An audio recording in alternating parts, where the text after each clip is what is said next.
పిల్లలు పుట్టాలంటే స్పెర్మ్ మనం semen analysis test చేస్తాం. సీమెన్ అనాలిసిస్ టెస్ట్లో మనం చూసుకునేది ఏంటంటే ఎన్ని స్పెర్మ్స్ ఉంటే మనకు న్యాచురల్గా ప్రెగ్నెన్సీ వచ్చే ఛాన్స్ ఉంది అనేది. సో మనకు సీమెన్ అనాలిసిస్ టెస్ట్లో కొన్ని రకాలు, అంటే కొంతమంది కౌంట్ అంటే మనం చూసేవి ఏంటంటే ఎంత వాల్యూమ్ వచ్చింది అనేది ఇంపార్టెంట్. అంటే కొంతమంది సీమెన్ కొన్ని చుక్కలు మాత్రమే ఇస్తారు. నార్మల్గా సీమెన్ అనేది minimum 1.5 to 2 ml minimum semen రావాలి మనకు టెస్ట్. ఒక 2 రోజుల గ్యాప్తో మనం సీమెన్ అనాలిసిస్ చేసినప్పుడు. సో తక్కువ వాల్యూమ్ వచ్చినా కూడా మనకి ఇబ్బందే. స్పెర్మ్ కౌంటు క్వాలిటీ బాగున్నా కూడా వాల్యూమ్ తక్కువ ఉన్నా కూడా ప్రెగ్నెన్సీ రావడంలో ప్రాబ్లమ్స్ వస్తాయి. రెండోది స్పెర్మ్ కౌంట్ చూస్తాం, స్పెర్మ్ మొటిలిటీ చూస్తాం, స్పెర్మ్ మార్ఫాలజీ చూస్తాం. అలాగే లోపల స్పెర్మ్ బయటికి రిలీజ్ అవుతుంది ప్రాపర్గా మెల్ట్ అవుతుందా లేదా, అంటే దాన్ని విస్కాసిటీ ఎక్కువ ఉందా, లిక్విఫాక్షన్ తొందరగా అవుతుందా లేదా, ఇవన్నీ మనం జనరల్గా సీమెన్ అనాలిసిస్లో చూడాల్సింది. అలాగే పసల్స్ ఎక్కువ ఉన్నాయా లేదా చూస్తాం. సో సీమెన్ అనాలిసిస్లో WHO గైడ్ లైన్స్ ప్రకారం, అంటే WHO గైడ్ లైన్స్ ప్రకారం ఎందుకన్నానంటే వాళ్ళు ప్రతి 5 years ఒకసారి రీసెర్చ్ చేసి, అంటే కొన్ని వందల మందిని ఒక్కొక్క కంట్రీ నుంచి కొన్ని వందల మందిని తీసుకొని ఎవరికైతే రీసెంట్గా పిల్లలు పుట్టారో వాళ్ళ దగ్గర నుంచి స్పెర్మ్స్ తీసుకొని అవన్నీ కలిపి అగ్రిగేట్గా ఒక స్టాటిస్టిక్స్ డాటా రిలీజ్ చేస్తారు. సో దాన్నే WHO గైడ్ లైన్స్ అంటాం. సో ఈ గైడ్ లైన్స్ ప్రకారం, ఇప్పుడున్న గైడ్ లైన్స్ ప్రకారం మనకు పిల్లలు పుట్టాలి అంటే మినిమం 16 మిలియన్స్ ఉండాలి. అంటే కాన్సన్ట్రేషన్ అంటాం. 16 మిలియన్స్ ఒక ఎంఎల్లో, ఎవరి ఎంఎల్లో సెమెన్ ఇచ్చిన దాంట్లో 16 మిలియన్స్ ఉండాలి. సో 16 మిలియన్స్ కన్నా ఎక్కువగా ఉంటాయి అంటే తక్కువగా ఉంటాయి. ఇప్పుడు ఈ 16 మిలియన్స్ అనేది పాస్ మార్క్ లాగా మనకు లోయెస్ట్ పాసిబుల్ లెవెల్. అంటే అంతకన్నా ఎక్కువ ఉంటే ప్రెగ్నెన్సీ ఛాన్స్ బాగున్నట్టు, తక్కువ ఉంటే ప్రెగ్నెన్సీ ఛాన్స్ 0 అని కాదు. ఇప్పుడు 14 మిలియన్స్ ఉందనుకోండి, అంటే పిల్లలు పుట్టే ఛాన్సే లేదని కాదు.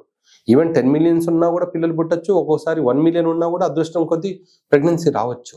కానీ న్యాచురల్గా కంపేర్ చేసుకున్నప్పుడు అలాంటి వాళ్ళకు 16 మిలియన్స్ కన్నా తక్కువ ఉన్న వాళ్ళకు ప్రెగ్నెన్సీ వచ్చే ఛాన్స్ కొంచెం తక్కువ, అంత మాత్రమే. కానీ అసలు 16 మిలియన్స్ కన్నా తక్కువ ఉంటే ఇంకా పిల్లలు పుట్టే ఛాన్సే లేదు అని చెప్పడానికి లేదు. తర్వాత యావరేజ్గా ఎంత ఉండాలి అంటే 30 to 40 మిలియన్స్ ఉంటే మనకు యావరేజ్ వాల్యూ, నార్మల్గా అందరితో కంపేర్ చేసుకుంటే 30 to 40 మిలియన్స్ ఉంటే మంచి కౌంట్ ఉన్నట్టు. ఇంకా అంతగానే ఎక్కువైనా సార్ హైయెస్ట్ ఎంత ఉంది అంటే 100 ఉండొచ్చు, 200 ఉండొచ్చు, మనకు దానివల్ల మనకేం పెద్ద డిఫరెన్స్ రాదు. మనకు కావాల్సింది లోయెస్ట్ లిమిట్ ఎంత, యావరేజ్ వాల్యూ ఎంత. Lowest limit 16 millions, average value 30 to 40 millions. తర్వాత నెక్స్ట్ మొటిలిటీకి వద్దాం. మొటిలిటీలో 2 రకాలు ఉంటాయి. Normal motility, progressive motility, rapid progressive motility అనేది.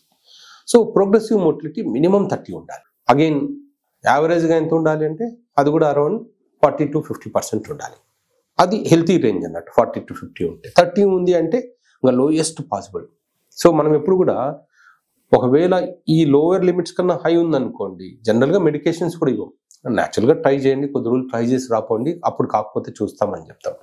బట్ ఆ లెవెల్స్ కన్నా తక్కువ ఉన్నప్పుడే మనం ట్రీట్మెంట్ ఇవ్వాలి. మార్ఫాలజీ కూడా అంతే.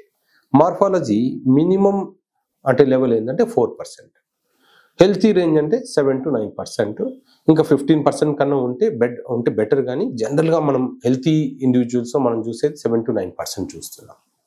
సో ఈ 3 గుర్తుపెట్టుకోవాలి. Concentration 16 millions, count motility 30%, morphology 4%, ఇవి మినిమం. దీనికన్నా మనం ఎప్పుడు హైలో ఉంటేనే better pregnancy chances, natural pregnancy chances. తక్కువ ఉన్నాయనుకోండి, న్యాచురల్ ప్రెగ్నెన్సీ ఛాన్సెస్ కొంచెం తక్కువ ఉన్నట్టు.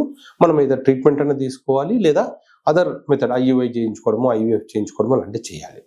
జనరల్గా 10 మిలియన్స్ కన్నా తక్కువ ఉంటే IVF అంటాము, 10 మిలియన్స్ కన్నా ఎక్కువ ఉంటే IUI చేయించుకోమంటాము.